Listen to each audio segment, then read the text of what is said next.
éolien. On redonne du pouvoir d'achat au parc éolien, monsieur. Je veux dire, il y a aussi des décisions qui ont été prises sans qu'on soit d'ailleurs informé, notamment justement cette contractualisation avec l'État, les 1,2%, tout ça c'est arrivé comme cela. Donc il faut quand même faire attention à ce qu'on fait. Ça n'a rien à voir. Parce que si je baisse, finalement il y aura un moment donné où je ne pourrai plus avoir les moyens de l'action. Donc on va en rester là. Vous pouvez baisser les dépenses de fonctionnement en même temps.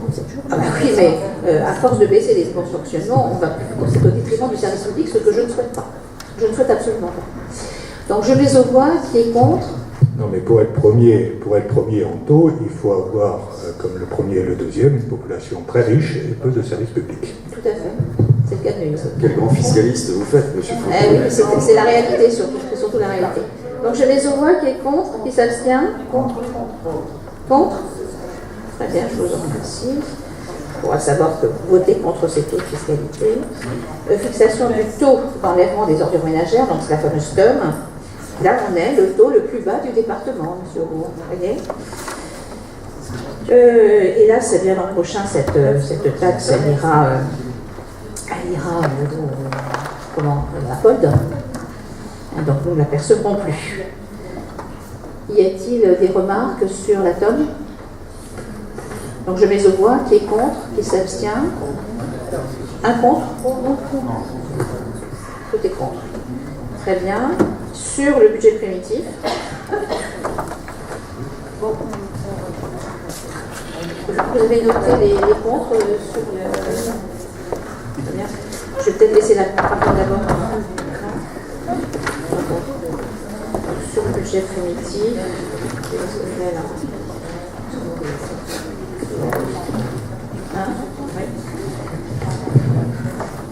Sur le budget 2019, qui est présenté aujourd'hui, il ne délie pas de notre ligne de conduite depuis 10 ans, 0% d'augmentation d'impôts, 0 recours à l'emprunt, 0 dette. Cette volonté de tous les jours se manifeste une fois de plus dans le budget qui vous est présenté. 416 millions de dépenses réparties pour 264 millions en fonctionnement et 153 millions d'euros de dépenses d'investissement. Plus de 36% de nos dépenses sont prévues en équipement structurant. Le plus tôt de demain, c'est celui pour qui sont consacrés d'importants efforts financiers depuis le début de la mandature, et toutefois cela menace de nouveaux dispositifs. La suppression de la dotation globale de fonctionnement a eu en 2016, l'arrivée de la contribution au redressement des finances publiques en 2017, le gel de la taxe d'habitation en 2018, la contractualisation des dépenses de fonctionnement en 2019, l'imagination de l'État est sans borne. 2020 n'échappera pas à la règle. C'est donc une lutte contre le temps que nous menons. Aller plus vite dans la réalisation de nos projets, économiser, ne pas augmenter les impôts, mener une réforme structurelle, proposer plus de services à plus d'habitants, c'est tout le sens de ce budget. En 2019, nos efforts porteront en particulier sur l'écoquartier des Bergères, avec 14,7 millions d'euros d'acquisition foncière, 10 millions d'aménagement des espaces publics et 3,6 millions pour la fin des travaux de finition du groupe scolaire, du centre de loisirs et du gymnase. L'amélioration des accès à l'école Marius-Jacotot, l'extension du groupe scolaire Parmentier, la livraison du groupe scolaire Voltaire.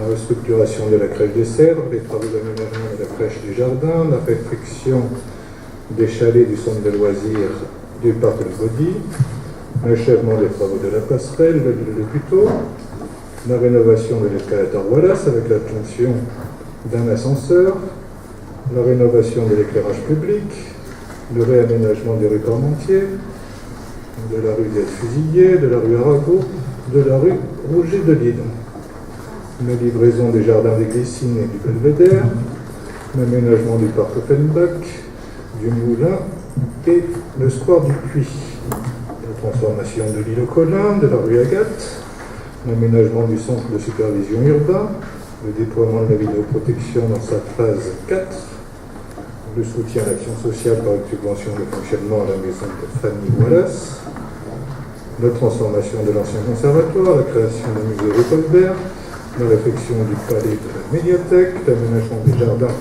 et des circulations du palais de la danse. la construction de nouvelles tribunes pour les stades de Lille, l'extension du parking de Lille, le réaménagement des logements et des bungalows de Pleumeur comme le remplacement des mobil-homes de Capronne. Ces investissements sont possibles grâce aux économies réalisées en 2018 et qui seront poursuivis en 2019. Bien entendu, les taux d'imposition ne seront pas modifiés en 2019 pour la 10e année consécutive. La défense du pouvoir d'achat habite notre action municipale. Vous constatez, ce budget est ambitieux. Il verra la fin et l'aboutissement de notre programme municipal, celui qui a été choisi par l'équité Eolia et pour lequel nous avons été élus. Il correspond en tout point aux orientations budgétaires votées par la majorité. Merci. Donc, y a-t-il des questions, des remarques sur ce budget, monsieur Poliseva. Poliseva? Sur le rapport qui est